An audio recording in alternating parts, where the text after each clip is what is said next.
A ver, pensemos en algo. ¿Qué pasa entre que se escribe una ley con sus palabras y comas y el momento en que un juez la usa para resolver un caso de la vida real? Ese espacio, que parece tan simple, es en realidad un universo entero, lleno de debates y decisiones que definen qué es justo. Hoy vamos a meternos de lleno en el corazón del derecho, la interpretación jurídica. Miren, la justicia no es algo estático, como una estatua. Es un proceso vivo, en constante movimiento. Las leyes están ahí, escritas en papel, sí, pero su significado no es único ni está tallado en piedra. El verdadero poder de una ley, cómo se aplica a nuestro mundo, se construye activamente. Es un trabajo intelectual fascinante. Bien, para entender esto, vamos con un dilema. Imaginen un parque.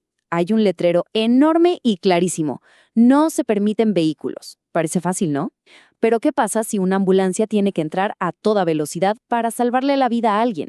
De repente, una regla que parecía absoluta se vuelve complicada. Este ejemplo tan sencillo nos muestra el problema central. Las palabras solas no bastan. Necesitan contexto, un propósito y, sobre todo, necesitan ser interpretadas.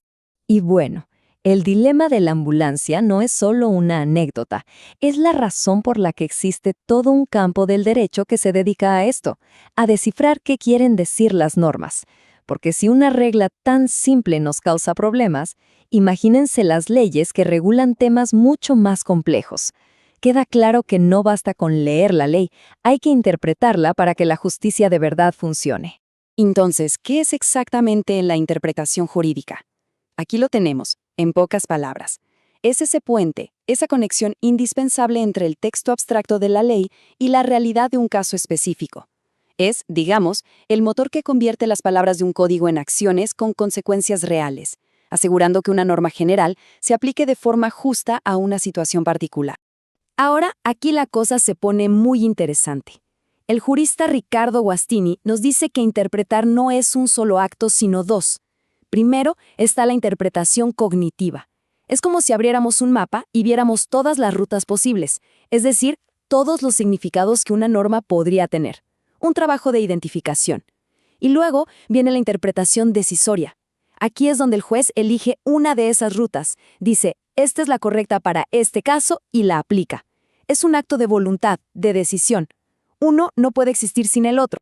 Pero para tomar esa decisión, los juristas no van a ciegas.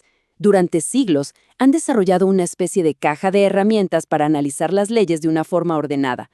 El gran jurista Friedrich von Savigny fue quien organizó estas herramientas en 4 métodos clave que hasta el día de hoy siguen siendo la base de todo esto.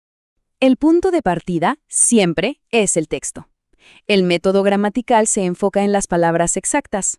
Volviendo al ejemplo del parque, ¿qué significa la palabra vehículo según el diccionario o el uso común? ¿Una bicicleta es un vehículo en este contexto? ¿Y un patinete? Es el primer filtro, la base sobre la que se construye todo el análisis. Pero claro, las palabras no están solas, no flotan en el aire. Una ley no es un montón de frases sueltas. Por eso, el siguiente paso es el método lógico. Este busca que todo tenga sentido, que haya coherencia. Analiza cómo se relacionan las distintas partes de la norma entre sí. Es como armar un rompecabezas. Todas las piezas tienen que encajar a la perfección. Y para entender esa lógica, muchas veces tenemos que mirar hacia atrás. Ninguna ley aparece de la nada. El método histórico nos pide que viajemos en el tiempo. ¿Por qué pusieron ese letrero en el parque? ¿Era para evitar el ruido? ¿Para proteger el césped? ¿O para que los niños jugaran seguros? Entender el problema original que la ley quería resolver nos da pistas importantísimas sobre su verdadero propósito. Y finalmente, damos un paso atrás para ver el panorama completo. El método sistemático es como hacer un zoom out. Ya no miramos solo esa norma aislada, sino todo el sistema jurídico en su conjunto. En el caso del parque nos preguntaríamos, oye, ¿no hay una ley más importante como el derecho a la vida que está en la Constitución que tengamos que considerar? Cada ley es una pieza de un engranaje mucho más grande. Pero ¿qué pasa cuando la ley no nos da una regla clara, sino que nos presenta principios más abstractos, que a veces chocan entre sí? El derecho de hoy está lleno de estos conflictos. La libertad de expresión contra el derecho al honor, o el desarrollo económico contra la protección del medio ambiente. Para esto, la caja de herramientas clásica necesita una actualización. Para entender este punto, es clave diferenciar entre reglas y principios. Una regla es como un interruptor de luz, o está prendido o está apagado. Prohibido estacionar, o lo cumples o no. En cambio, un principio es más como un regulador de intensidad. Es un mandato de optimización, como el derecho a un medio ambiente sano. No te dice exactamente qué hacer, sino que te ordena que busques el mejor resultado posible. Y aquí es donde entra el famoso test de proporcionalidad. Es un método, un proceso de 3 pasos, que los tribunales usan para ver si la restricción de un derecho está justificada. Primero, la idoneidad. ¿La medida realmente sirve para el fin que se busca? Segundo, la necesidad. ¿No hay otra forma menos dañina de lograr lo mismo? Y tercero, la proporcionalidad en sentido estricto. ¿El beneficio que se obtiene es mayor que el daño que se causa? Dentro de ese último paso encontramos la técnica clave, la ponderación. Y es literal, es poner los principios en una balanza.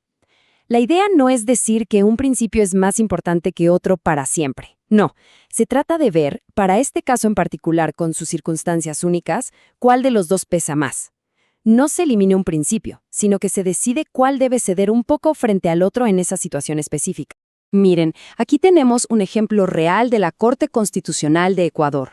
El caso enfrentaba 2 principios.